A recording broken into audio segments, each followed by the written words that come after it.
TitleMatchNetwork.com. When you challenged Vince McMahon to show up and fight you, did you really think he was going to show up? And if he did show up, what would have happened? When I challenged him, I didn't think too much about it. I didn't really think he'd show up. I didn't think that was even a thought or a concern.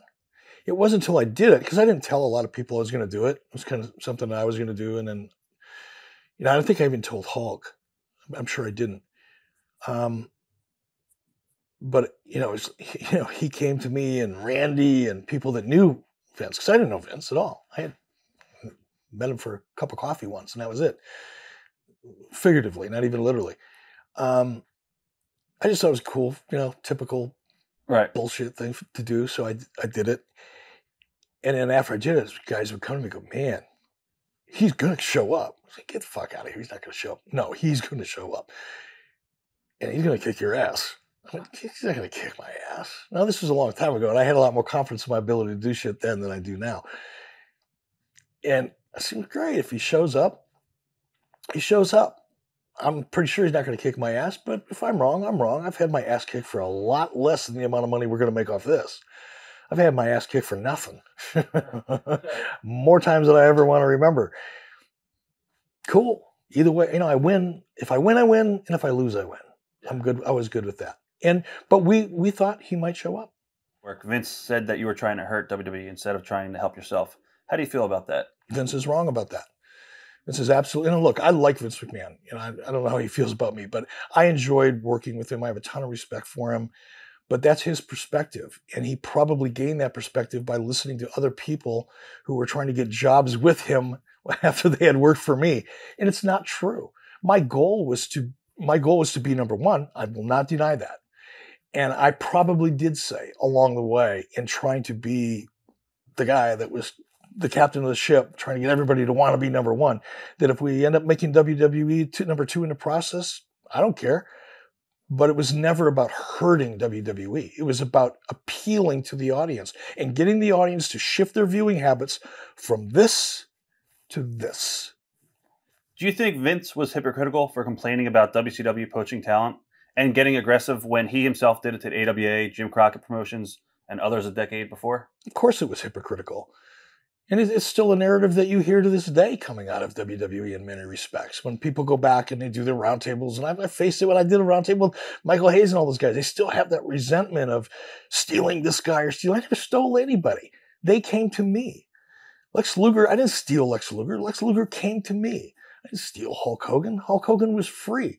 That's the narrative and the perception is the only reason that Eric Bischoff was able to, outperform the WWE for as long as I did, even though it was a short period of time, was because I did something dirty or I did something, underhanded. It's not true. Keep in mind that I went and did an audition for WWF. I was going to ask you about that. Yeah. In 1990, as the handwriting was on the wall and on my forehead, and it was affecting my family in a dramatic way. I knew I had to do something, and with Vern's permission, I didn't do anything behind his back. I told him what I was doing, and he understood. I went out and did the audition with the WWF, and I didn't get the gig.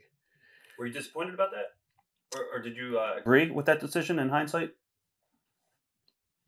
It's ironic that you asked me that question today, because it was on the flight here, somebody sent me an MP4 of that audition. And it was not just me performing. It was, whoever it was, I think it was Kevin Dunn, talking to me in my ear and asking me questions that had nothing to do with the interview when I was standing in front of a green screen, right before I did my mock interview. And I looked at it, and I don't know if I would have hired me, only because the raw talent was there, the ability was there, the passion was there. Enough information and knowledge of the business was there. It was in raw form, and it certainly wasn't WWF primetime worthy, but it was talent. And it's hard to talk about yourself in a third person like this, but it was talent that if I saw someone like me back then, today, and I was in that business, I would hire them and groom them and teach them. But I certainly would have not put me on television. Okay. Where did the idea of having Madusa throw the WWE Women's title belt in the garbage come from? Was that, I guess, hard to convince her to do that at all, or? I'm pretty sure that would have been my idea. It sounds like something that would have started with me. Right. I don't recall. I think she was pretty cautious and reluctant to do it, but I had a long relationship with Madusa. I came up in a business with her back with Vern, and Right. I think she trusted me, and I think she pretty much realized she was done with WWE anyway. So Yeah, I was going to ask you, do you think it, hurt her post WCW? I think it definitely hurt any post WCW relationship she would have ever been able to have with them. But to be honest, I wasn't thinking about that at the time. I wasn't worried about what's she going to do when she leaves working for me. Right. And I'm not sure she was either. Looking back, do you regret any of that at all, or no? Not at all. Okay. Vince McMahon had said that it was a tawdry thing for you to do. How do you react to that statement? What did Vince say? That it was tawdry? Tawdry? Yeah. Tawdry. That's an interesting word. Vince McMahon referring to my actions as tawdry. I'm going to have to Google that and see how it would apply, but I don't think it was tawdry. I think it was a kick in the balls. I don't think it was any more tawdry than doing the Billionaire Ted skits. That was one of my next questions. Actually, it was my next question.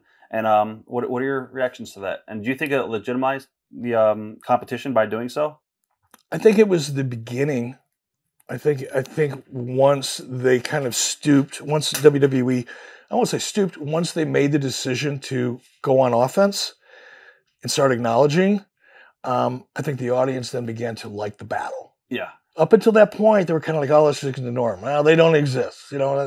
By that time, when it got to that point, now they were selling it. Did Ted Turner watch those skits? I think he did. I think somebody got him a tape. And he enjoyed them or something. I think I was in the room when we watched the tape together. I think that's one of the last times I may have been with Ted, I think. Did he pop? Yeah. Okay. Ted thought they were funny as hell. What do you think the biggest misconceptions are of Eric Bischoff? Wow. Probably, as you have touched upon, my quote-unquote arrogance during that time. I think so many people, including certain friends of mine, by the way, who have talked about what they would have done with WCW or what really caused WCW's downfall, are all people that were never remotely close to the real core of the business side of the business and have no idea what they're talking about. But they've become a part of the narrative in a way that has made it so entrenched within the industry, the fan base, that people just really don't have any clue as to what really went on. How do you want to be remembered in the business? I think I was pretty innovative. I think as the only person that's ever come close to being as good as Vince McMahon at that time, that's probably it.